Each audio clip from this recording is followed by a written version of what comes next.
हमारी भारत देश का गौरव का दिन है और जिस सैनिकों ने 1971 में अपने देश के प्रति सेवा अर्पित करते हुए जो शहीद हुए उनके प्रति अभिवादन करना, कृतज्ञता व्यक्त करना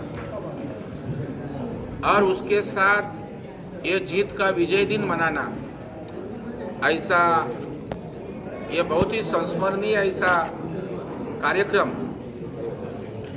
हमारे ब्रिगेडियर सुधीर जी सावंत जी के नेतृत्व में सैनिक फेडरेशन ने किया। उसकी मुझे बहुत खुशी है, मुझे अभिमान है, क्योंकि महाराष्ट्र में एक बड़ी सैनिकी परंपरा है। ये महाराष्ट्र के सुपूत अनेक जगह देश के लिए शहीद हुए हैं और ऐसे महाराष्ट्र की भूमि में आज ये विजय दिन मनाना वो महाराष्ट्र के लिए गौरव है। इसी दिन के माध्यम से मैं सभी मेरे सैनिक भाई बहनों को शुभकामना देता हूँ। महाराष्ट्र के हमारे निवृत्त सैनिक हैं, उनके भविष्य के लिए, उनके कुटुंब के लिए मैं प्रार्थना करता हूँ और मैं इस कार्यक्रम से उनको वादा किया कि मेरे भी परिवार को एक सैनिकी परंपरा है। मेरे घर में मेरे जीजा जी वो भी मिलिट्री थे, मेरे चाचा मिलिट्री में थे और मेरे घर में ढेर सारे घर में गांव में मिलिट्री में लोग हैं। कई हमारे इधर गांव पूरा मिलिट्री में सम्मिलित है। तो इनकी वेदना, इनके प्रश्न ये सब मुझे मालूम है। निवृत्ति के बाद इनके अनेक सारे प्रश्न रहते हैं।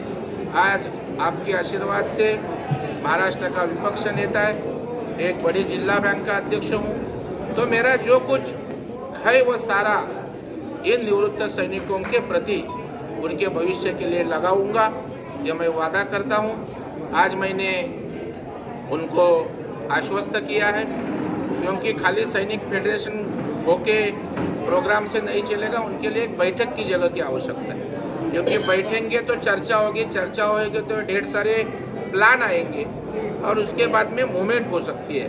तो मैं मेरा आमदार निधि जो है उसमें से 15 लाख रुपए का देने का आज आश्वासन भी इन लोग को दिया है, क्योंकि हम तो विकास काम बहुत करते हैं, ढेर सारे हम लोग प्रकल्प पे खर्चा करते हैं, लेकिन जो हमारा अभिमान है देश का सैनिक, उसके लिए कुछ करेगा तो भी हमारे काम पे और मोर अच्छी तरह से लगेगी, हमें भी उससे सम्मान मिलेगा। और मेरा सौभाग्य समझता हूँ कि मेरे आमदार निधि का कई भाग इनके लिए जा रहा है और मैं खाली आमदार निधि दे के नहीं स्वस्थ बैठूंगा, तो उनको छोटा पुकड़ मिलने के लिए भी मैं म्हाडा PWD रहे नहीं तो मुंबई कमिश्नर से बात करूंगा।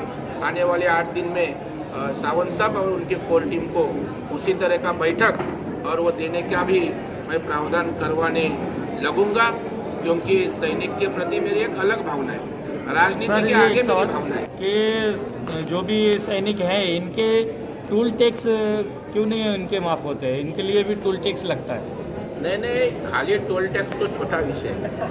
मैं तो इस निवृत्त सैनिक जब निवृत्त होता है दूसरे दिन राज्य सरकार की योजना रहनी चाहिए, उसका घर कहाँ रहे, बच्चों की शिक्षण की क्या व्यवस्था है, उसके रोजगार की क्या व्यवस्था है, उसको कुछ अपन फाइनेंशियली बैकअप दे रहे हैं क्या, क्योंकि वो 15-20 साल अपने आयुष्य के जान न्यौछावर करता है। तो वो आने के बाद उसकी सुरक्षा करना सरकार का काम है, क्योंकि हमारे जब हम लोग उनकी वजह से सुरक्षित है तो वो रिटायर होने के बाद उसको सुरक्षितता का कवच देने की जिम्मेदारी सरकार की है। अभी तो अधिवेशन खत्म हुआ, अगले अधिवेशन में इस विषय में मैं खुद हमारे विधिमंडल में विषय लाऊंगा, इसके ऊपर शासन योजना बनाए, ऐसा मैं शासन के सामने रखूंगा।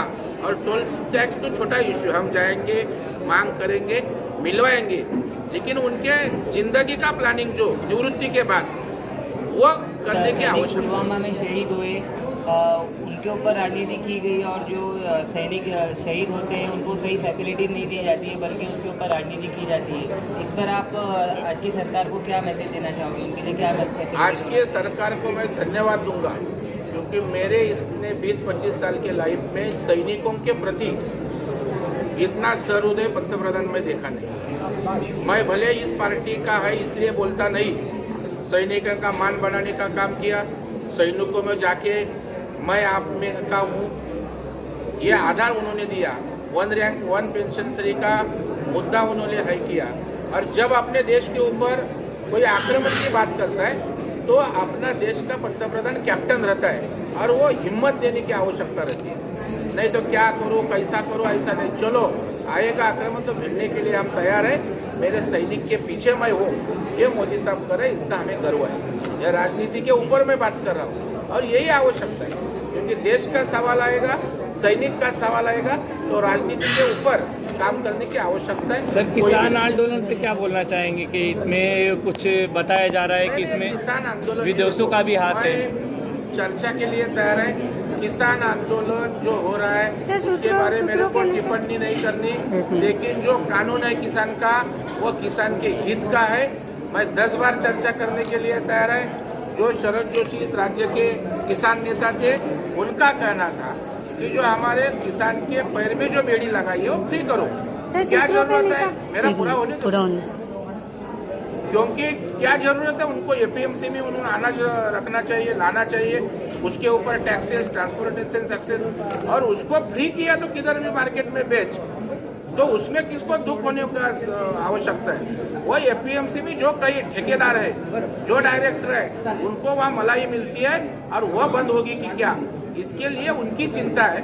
और किसान के एमएसपी जो इश्यूज है उसके लिए केंद्र सरकार बैठ के चर्चा को तैयार है, लेकिन जो दलाल है बीच में के उनका प्रॉब्लम है, किसानों का प्रॉब्लम है। महिलाओं के साथ में दुर्व्यवहार हो रहा है तो उसके बारे में आप क्या कहेंगे कि इतने रेप बढ़ते जा रहे हैं, ये सब होते जा रहे हैं? तो और मैं विधिमंडल में मेरा जो भाषण हुआ वह महिला पे जो अत्याचार होते हैं उसके बारे में सबसे पहला बात मैं किया।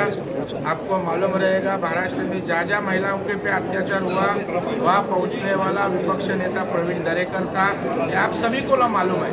और कल जो शक्ति कायदा महाराष्ट्र में इंट्रोड्यूस किया महिलाओं के लिए, वो लाने के पीछे भी गए साल भर मैं प्रयास कर रहा था, क्योंकि हमारी बीएससी की जो बिजनेस एडवाइजरी कमेटी की मीटिंग हुई वहाँ भी मैंने बात किया कि कौन सी भी हालत में ये अधिवेशन में महिलाओं के रक्षण का कायदा लाना चाहिए, और वो कानून लाया।